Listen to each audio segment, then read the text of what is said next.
Okay, here's the solution to quiz number 6 for ECE 320 for spring 2022. The first problem is an H-bridge. Given the circuit, find the voltages and currents. The trick here is to figure out which one limits the current. So first calculate I1. That'll be 12 minus 0.7 over 400K. Gives you 28.2 microamps. That allows beta IB, allows 2.82 milliamps to flow. I3 over here is, well, minus I3 is 12 minus 0.7 over 600K. That allows, that's 18.8 milliamp, or 18.8 microamps, allowing 1.88 milliamps to flow. And the third one is I2.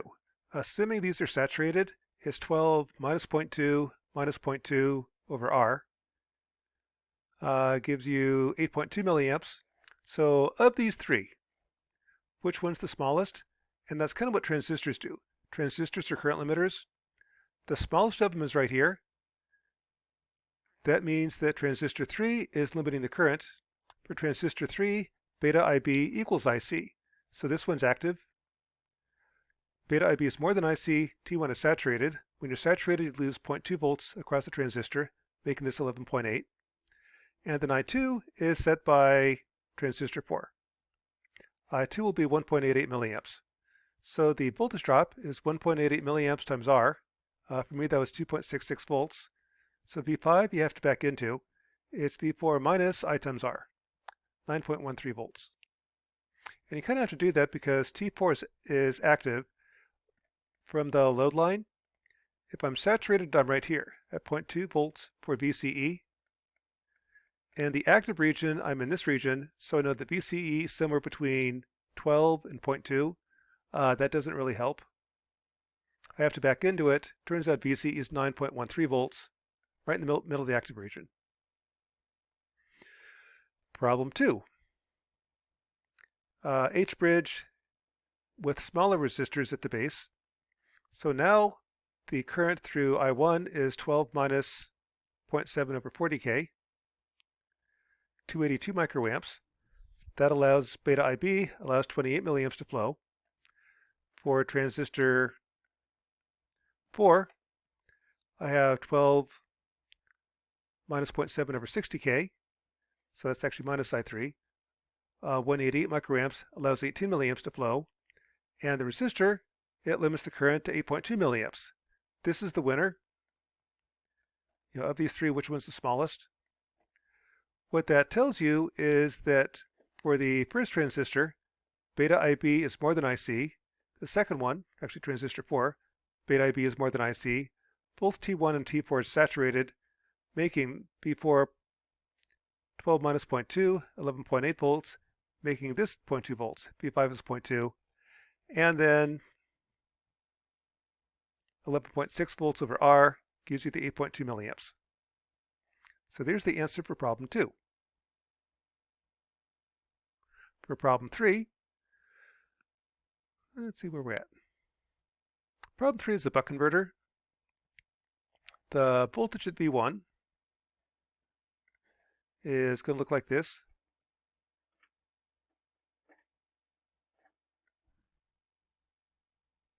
%of the time, got a guest appearance by Momo here. 85% of the time, it's at 20 volts. 15% of the time, it's at minus 0.7. Actually did that wrong. It's at 24 volts. So the weighted average is 20.29 volts. That's the DC voltage at V1. The AC voltage is the peak-to-peak voltage, 24.7 volts peak-to-peak. The DC voltage at V2 is a voltage divider. It is your R over R plus 200. Again, capacitors, inductors don't matter. DC times the DC voltage at V1 gives you 17.7 volts. Then the AC voltage at 6280 radians per second, the inductor becomes J 5224 ohms. The capacitor becomes minus J 530 ohms. These two in parallel give you 174 minus J 465 ohms. So it's by voltage division. R1 over R1 plus R2 times the input, There's the input. Take the magnitude, I get 2.68 volts peak to peak. So that's the answer for problem 3.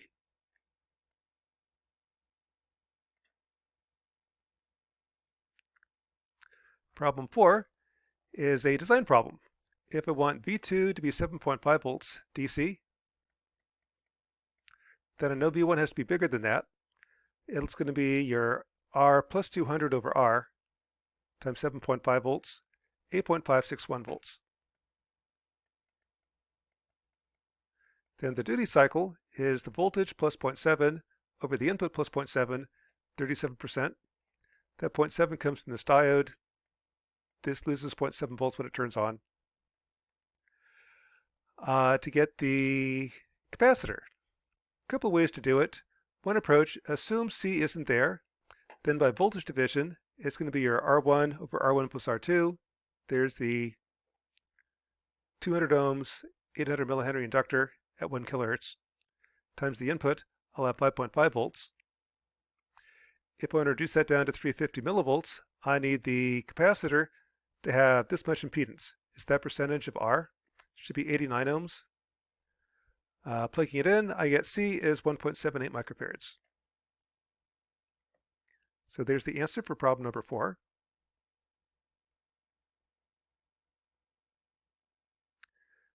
Problem 5 is analyzing a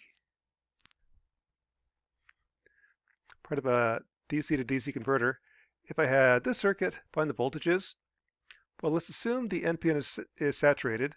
That's kind of what you want ideally. 5 volts at the base makes this 0.7, saturated 0.2 at V1. Assume the PNP is saturated.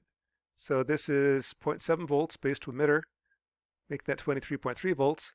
0.2 volts when saturated, 23.8 volts. Now let's check. I3 is 5 minus 0.7 over 10K.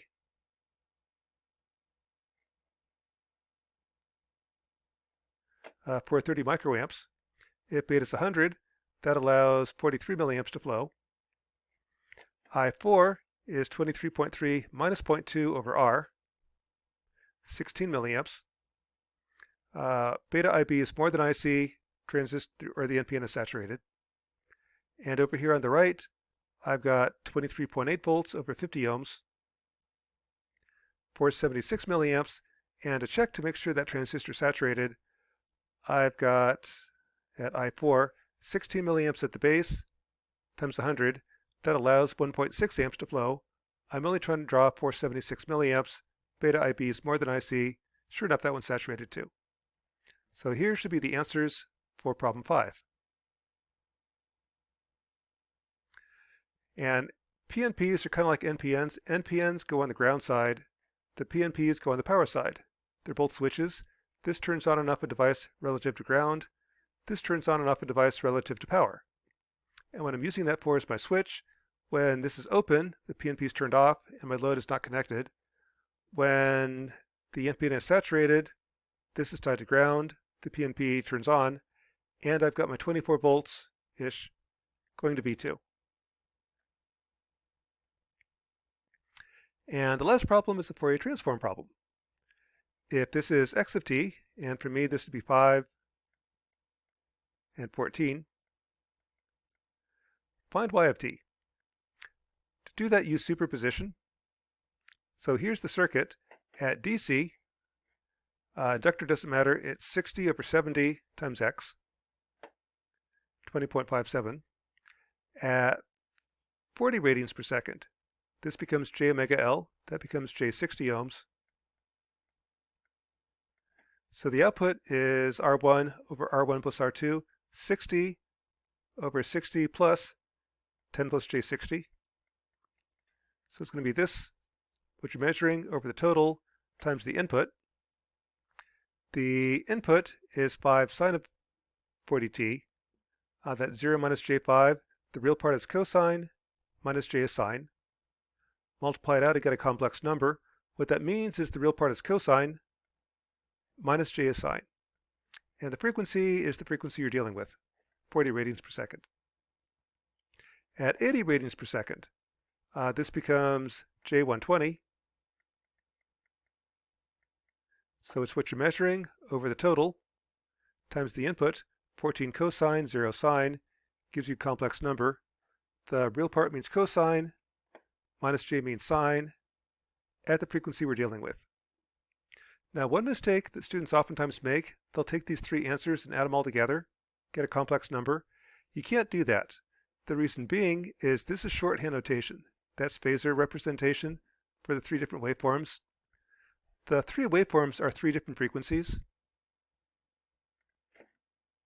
So I can't simplify this. I've got three different sine waves. They don't add, they don't simplify. My answer has three terms at the input. I'll have three terms at the output. So that's quiz number 6 for ECE 320.